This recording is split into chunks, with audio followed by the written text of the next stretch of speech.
What's on, where and when. It's the Talk of Nelson. Talk Nelson Radio.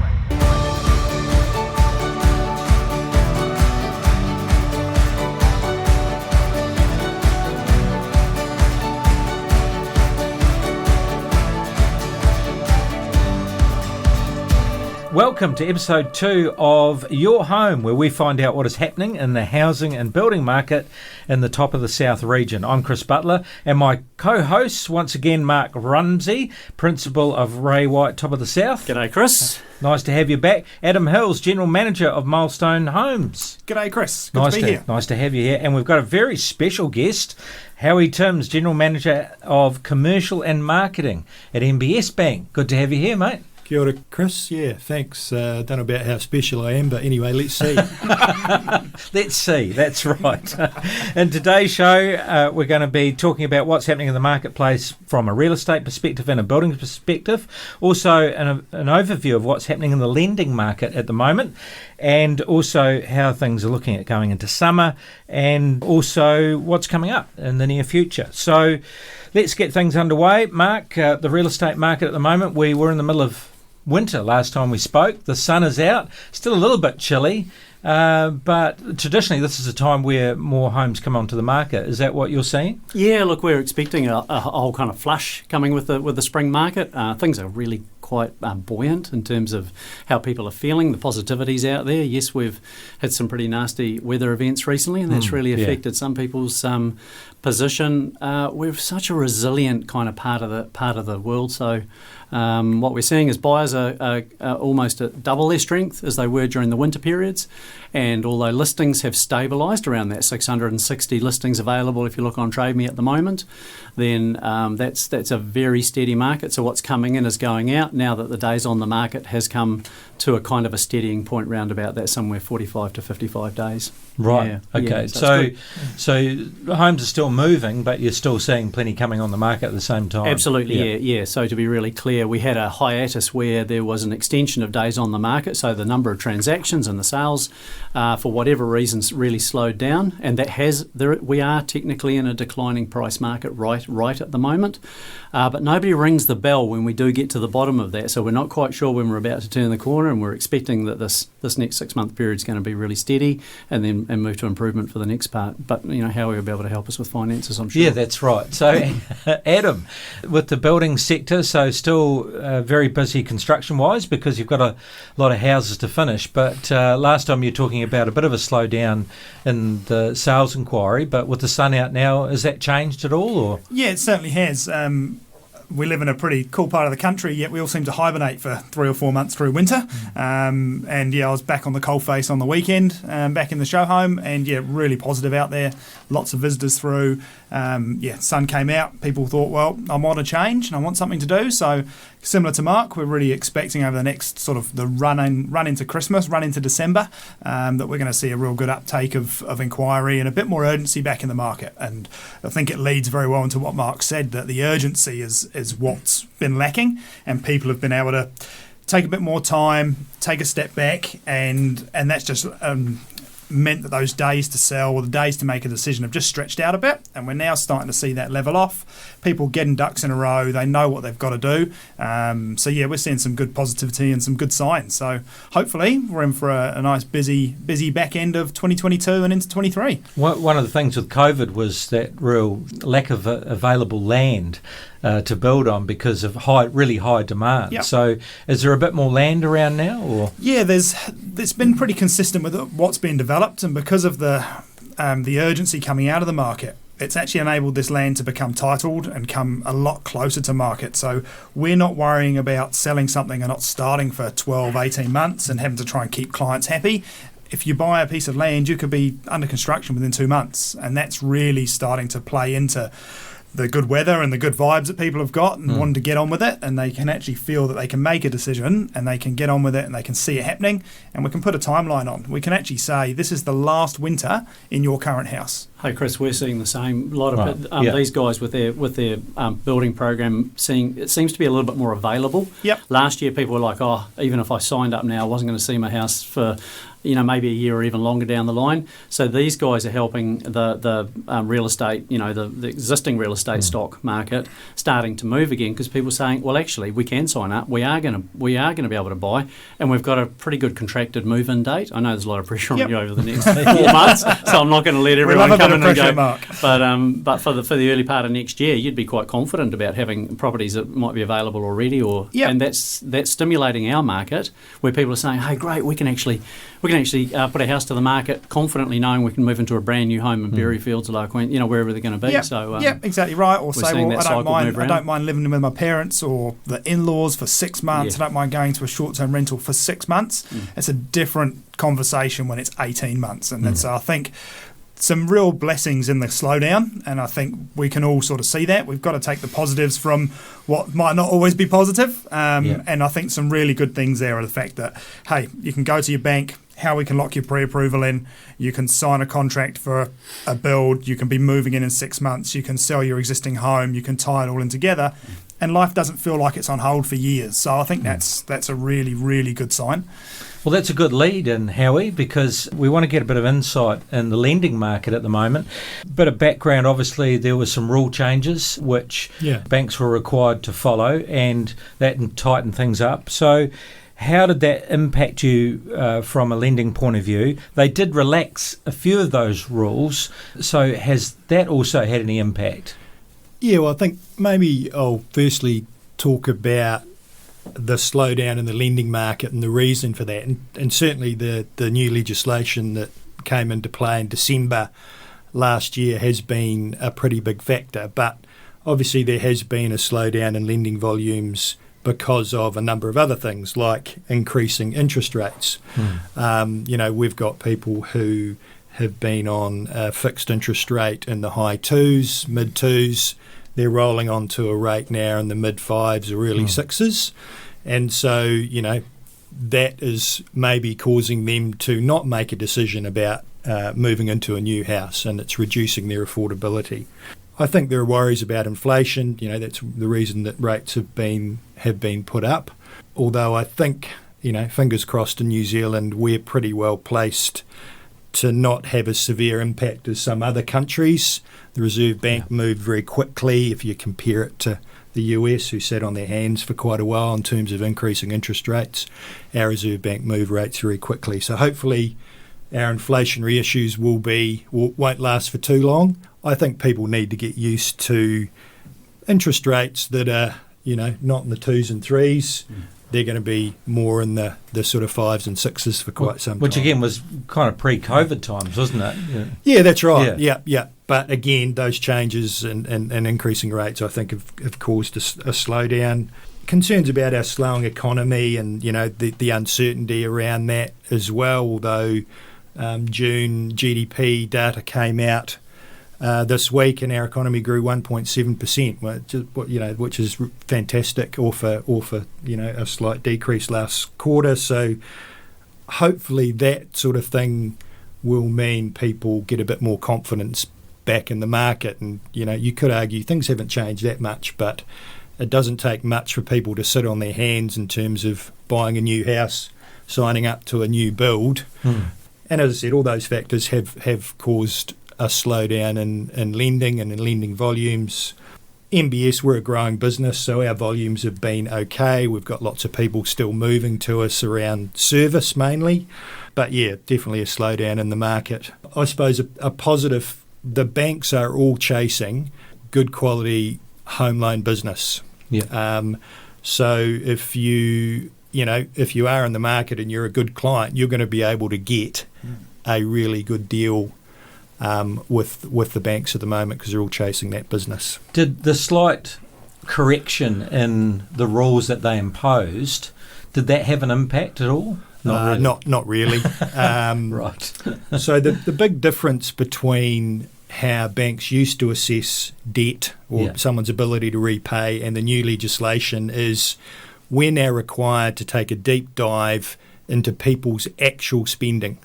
So what they are spending, what they've spent over the last 3 months, and then use that information and apply it to the new debt that they're going to acquire. And the problem with that is, of course, is that, if you are getting a new home loan or you're taking on a lot more debt, your spending pattern is likely to change.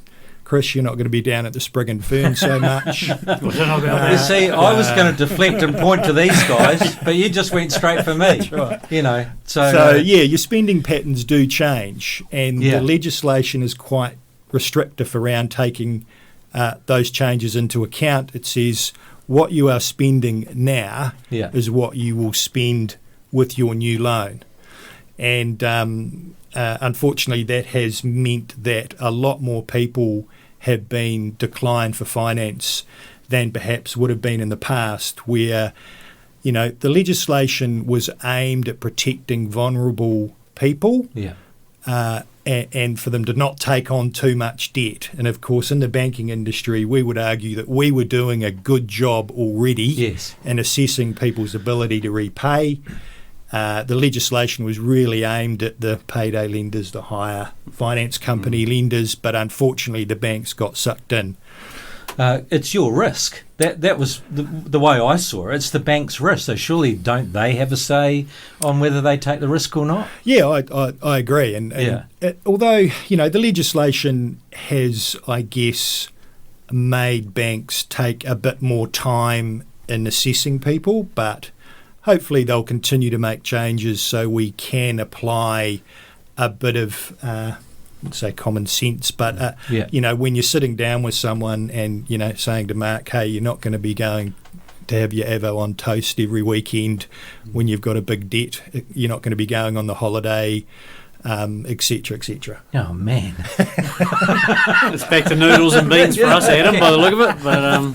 But I think it's encouraging news when you hear that basically you're dealing with an organisation that's run their business previously the way that the rules have been applied now. So that, that's why you're a successful group. That's part of it. You haven't had crazy mortgage sales, you haven't had all sorts of other issues around your business. So from our perspective, we love dealing with a local business like MBS because you said service, and Henry Ford's the guy that said, you don't have to worry about profits, you just give people service, everything else will roll.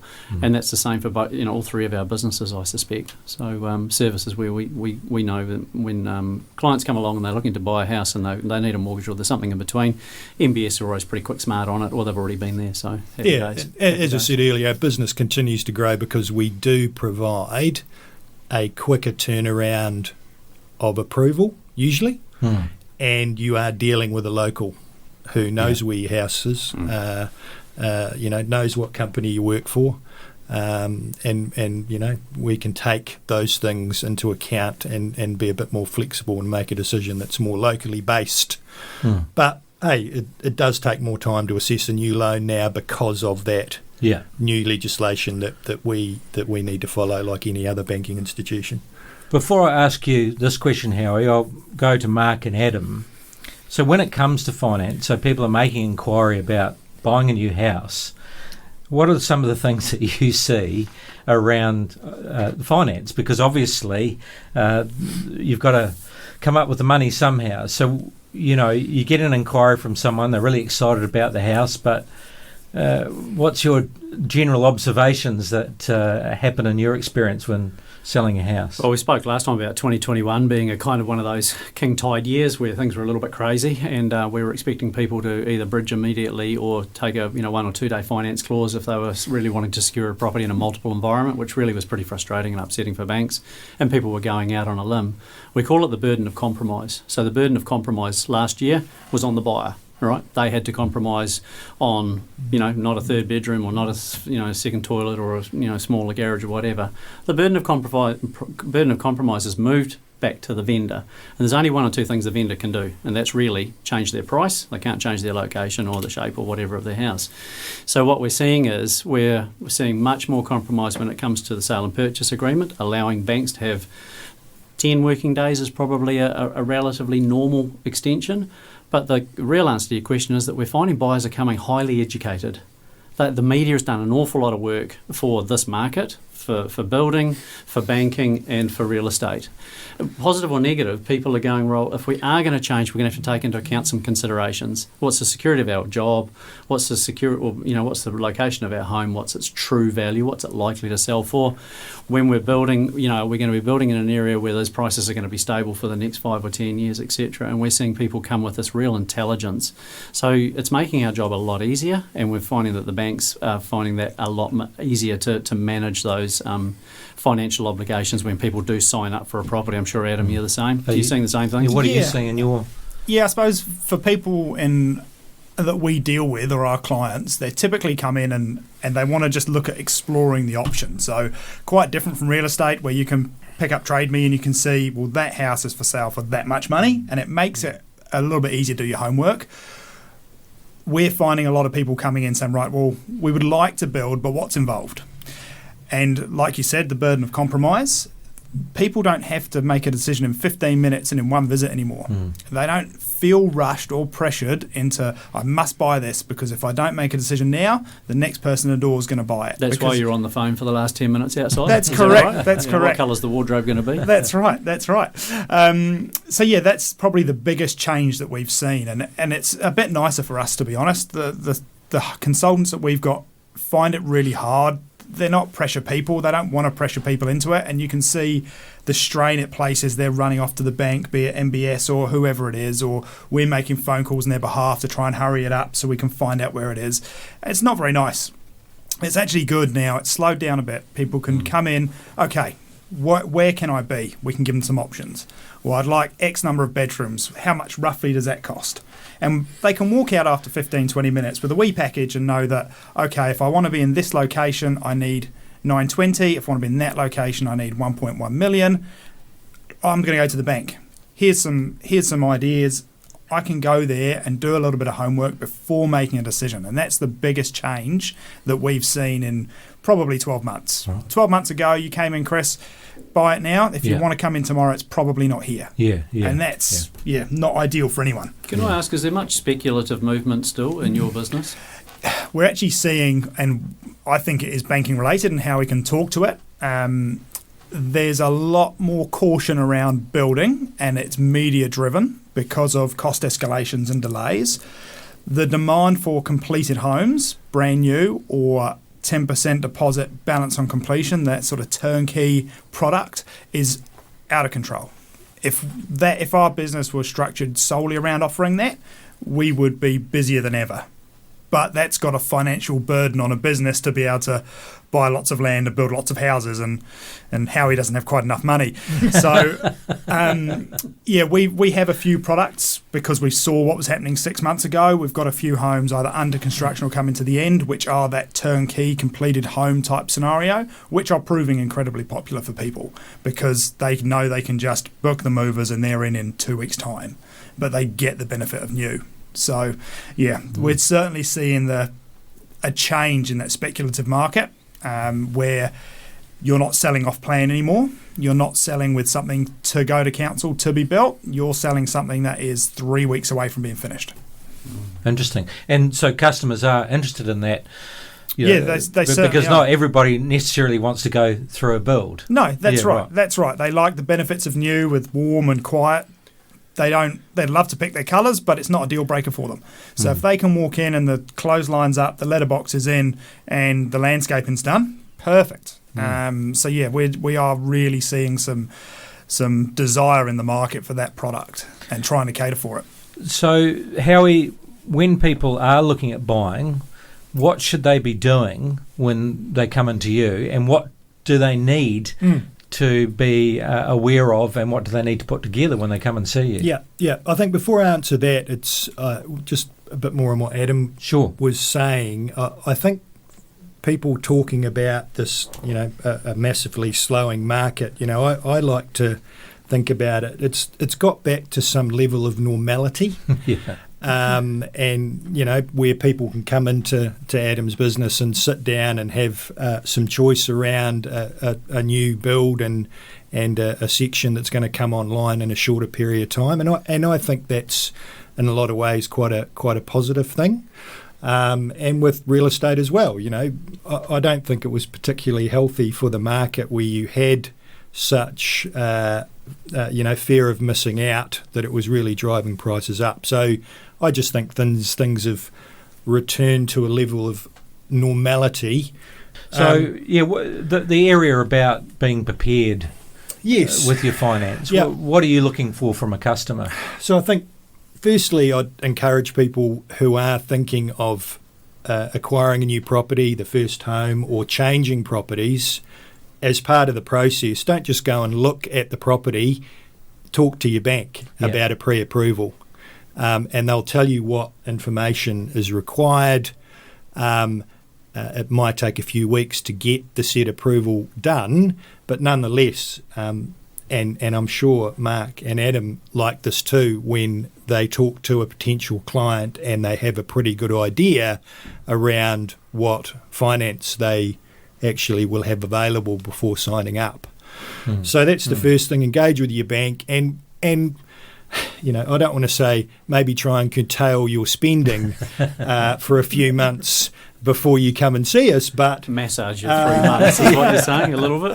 It is a factor. It is a factor because of that new legislation and that deep dive that we take.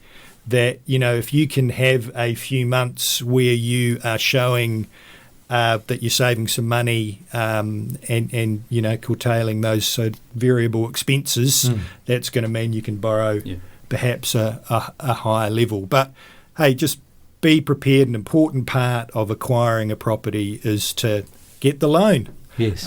So do a bit of homework, do a bit of work, and you'll be better placed to be successful when you start getting serious about it.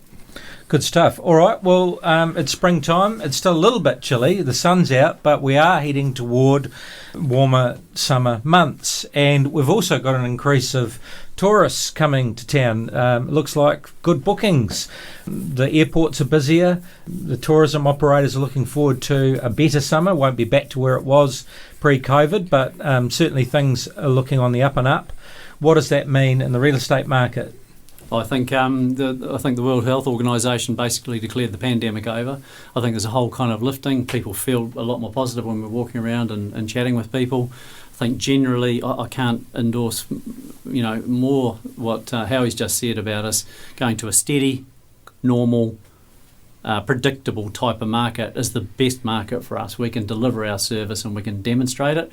Look, I'm just saying to people, just watch this market right now. Between now and Christmas, we know that we sell most of what we're going to sell in the months between November and February, and so it is a great time to be selling, and it's a great time to still be buying, albeit at a slightly different level from last year. So go and see your bank, sort out your mortgage, come along, and we'll take it forward. We'll hold your hand from there. Adam, with still a lot of construction going on, I think you called it the construction hangover or the COVID hangover. Presumably some of that's going to be going into next year. So I guess, what are you looking for over the summer months? Yeah, I just love your positivity, Chris. I think we should replace you on the news. It's great. It's great. And we could call it a hangover. Hangovers are generally a bit negative. I don't feel as good after a normal one. But there's certainly a long tail on construction for us. So we're busy for the foreseeable future. But that doesn't affect the fact that you still need to keep filling the funnel. You need people to come in the top so you can start building them. But we're just starting to see people quite clued up and motivated that they want to make a decision. That typically that drive to be into a new home for a new winter, so to make the last winter they've had in their last house is a really big driver. So we're probably a little bit different from what Mark sees. We don't have that sort of smaller window, and typically by the time we get to December, we may as well all go on holiday early and come back after the great Kiwi close down and crack into it in the middle of January. But we're certainly expecting to see a good uptick and some good numbers out there of people, foot traffic through the show homes, and people actually with some genuine inquiry doing their homework. And that's what it's about in our game. It's about doing the homework. 4 out of 5 people will possibly go and buy existing or not do anything.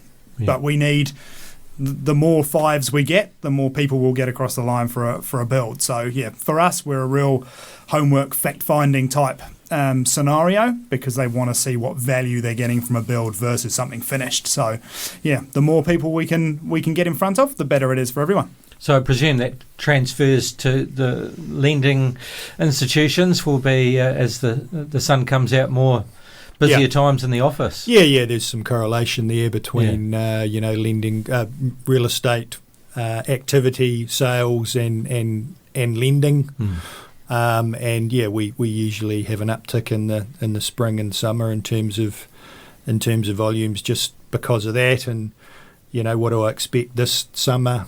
Yeah, hopefully there's more listings come online. There is still some real, I suppose, numbers out there around house prices, and they are falling. If you look at the wider numbers, but I think Nelson's pretty well placed. And if you look historically, when there is a downturn in the housing market, Nelson is a really resilient market to be in. Yeah. All right.